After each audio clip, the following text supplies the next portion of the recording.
So first of all, you'll notice these things. NPM warn deprecated. Mail composer at 2.1.0, this project is unmaintained.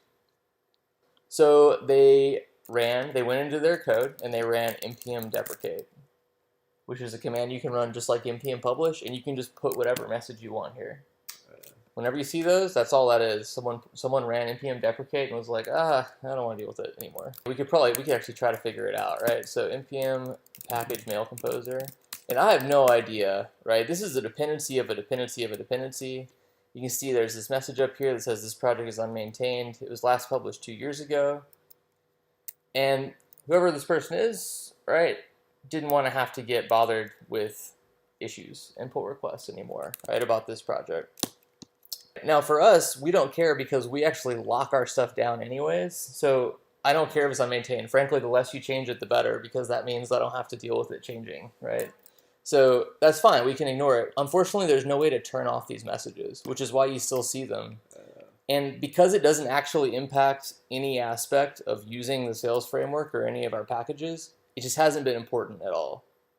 So that's why we haven't dealt with it.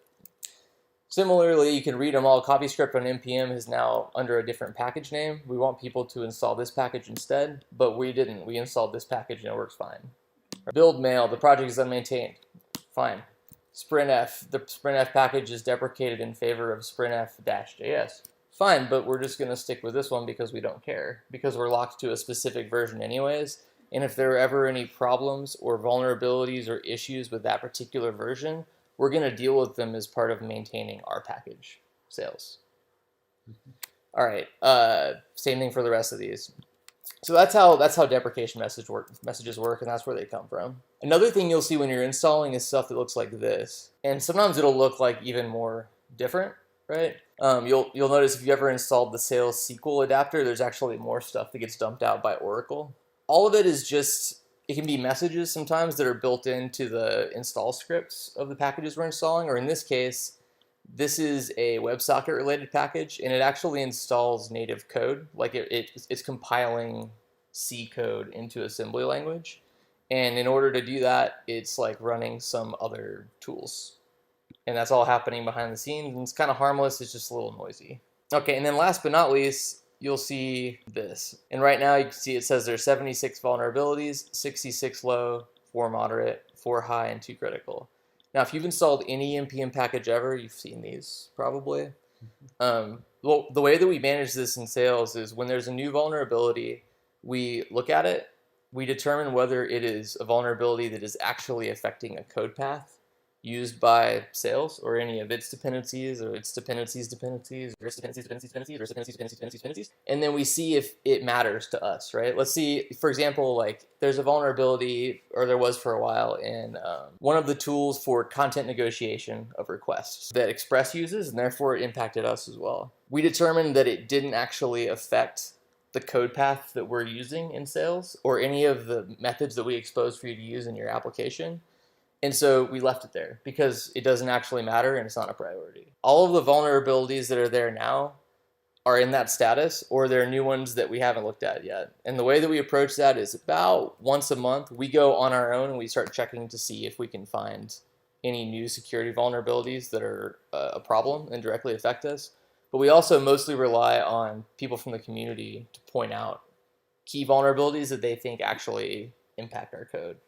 The way that this works is there's a vulnerability database, and if you detect a vulnerability in any of our dependencies or their dependencies, that gets published and it just kind of bubbles up to everybody, whether or not you use that code, right? So like imagine if Sails Generate is obviously part of the Sails ecosystem, but imagine if Sails didn't actually use this file, event description. But let's say that somebody found a security vulnerability in this file. We're going to see that show up over here as one of these. Even though we're not using that file, it's still going to be listed. Another thing that affects this list here is even if we are using this file, we might not be using this in production, right? So for example, Sails Generate only gets used during development, right? It only gets used when you generate a new sales project. So I don't really care if there's a potential denial of service vulnerability with one of the dependencies of Sails generate, because I'm not actually using it in production. No one's going to be able to deny service by sending clever requests, because this code is never being used to handle requests. This code is being just used when I run Sails new. So it's fine. Similarly, a lot of our grunt dependencies have security vulnerabilities, but like as you can see, the grunt dependencies they don't even get installed on the server in production. But still, those vulnerabilities bubble up and count towards this total. So keeping this number low is a constant battle that you're going to have if you have any package that has a number of dependencies. And in the Sails project, we do our best to try to like chop it down when we can. It's just that compared to other stuff like fixing obviously any real vulnerability first, or adding new features, or improving stability and reliability and like the performance, and more importantly than anything else, just the usability of the framework that's there, making sure that it does what it's supposed to do. That's like our priority above making this number go down.